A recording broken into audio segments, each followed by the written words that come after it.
Italy উপকূলে অভিবাসন প্রত্যাশীদের জাহাজ ডুবে কমপক্ষে ২৬ জনের মৃত্যু হয়েছে।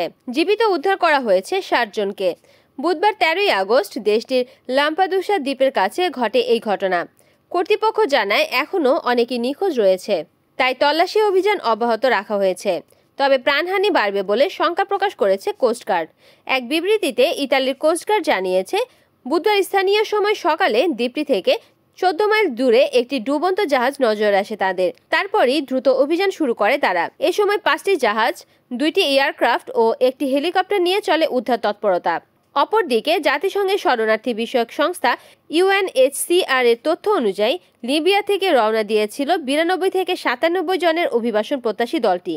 ভূমধ্যসাগর পাড়ি দিয়ে ইউরোপে যাওয়ার লক্ষ্য ছিল তাদের, তবে দুর্ঘটনার কারণ এখন পর্যন্ত জানা যায়নি। উল্লেখ্য, চলতি বছর অবৈধভাবে ইউরোপে যাওয়ার চেষ্টার সময় ভূমধ্যসাগরীয় অঞ্চলটিতে মৃত্যু হয়েছে ৬৭৫ জনের। ইতালির প্রধানমন্ত্রী জর্জিয়া মেলোনির সরকার অভিবাসন ঠেকাতে কড়াকড়ি পদক্ষেপ নিয়েছে এবং মানব পাচারকারীদের বিরুদ্ধে কঠোর শাস্তির ব্যবস্থা করেছে। Desk news, Kamruzzaman Kamrul, NN TV।